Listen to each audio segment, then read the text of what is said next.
Hello, I'm Everett Erickson, and this is a special episode of the Mixed Review. It's special because this is the first web-only episode. This episode did not air on a radio station before coming to you through YouTube.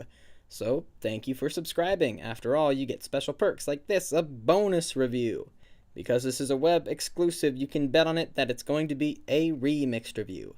So today's movie for review is 2016's Nocturnal Animals, starring Amy Adams and Jake Gyllenhaal.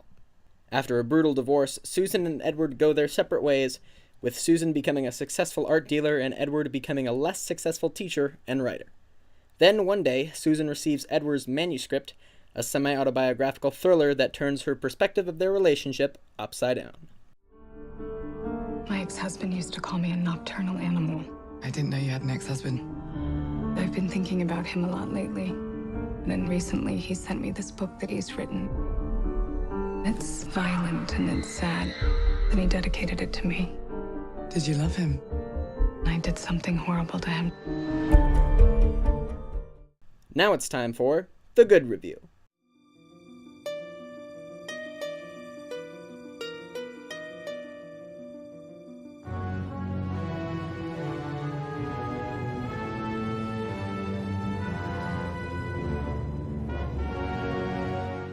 Most movies tell their stories chronologically, or with subtle flashbacks or premonitions. Movies that tell stories differently, and well, deserve to be commended, and Nocturnal Animals tells a story in a way that hasn't been put to film before. The film has levels of reality, flashback, and fictional story that are all edited in parallel to create scene duality that really makes the viewer think about the story. The parallels don't stop there, and with the use of familiar images in cinematography and leitmotifs in the music, even more depth is given to the characters, story, and setting. The music itself creates the tone of the movie more than anything else, and the chilling and eerie soundtrack add to the tension of scenes throughout the film.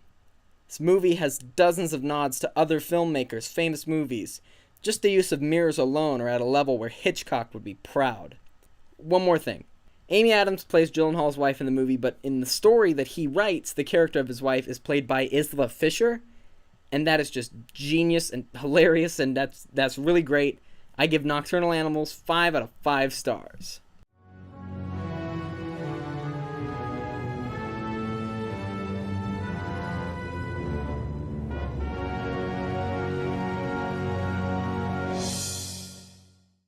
And now, the bad review.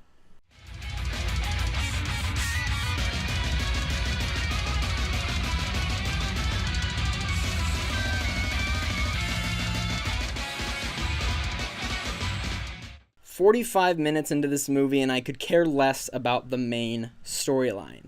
That is not a good sign. I'm not exactly going to blame Amy Adams' performance, but it is severely lacking. It might not be her fault, but she's just not given anything to do in this movie other than take a few showers and read a book. In fact, all of the performances, save Michael Shannon's, are lacking. The accents are light switch on and off, and everyone is just completely melodramatic. The story itself is 100% cliched, so much awful decision-making, stupid tropes, and even jump scares. Are you kidding me? Is no film safe from the trash that is a jump scare? Look, when it comes down to it, this film isn't an adaptation from a book, it is a book.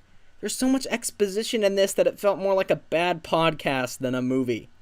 I don't care about anything other than the plot of the book, but by itself, the book stuff is overacted and melodramatic. I give Nocturnal Animals 0 stars.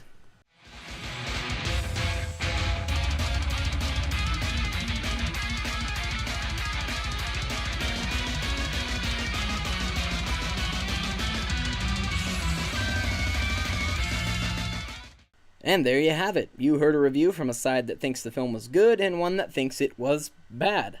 Now, if you want to see it or not, that's up to you. And thank you once again for subscribing to the channel and listening to the spots on the radio, whether it be on KGRG or Tacoma.fm, or through YouTube. Subscribing and tuning in is supremely appreciated. This is Everett Erickson, signing off.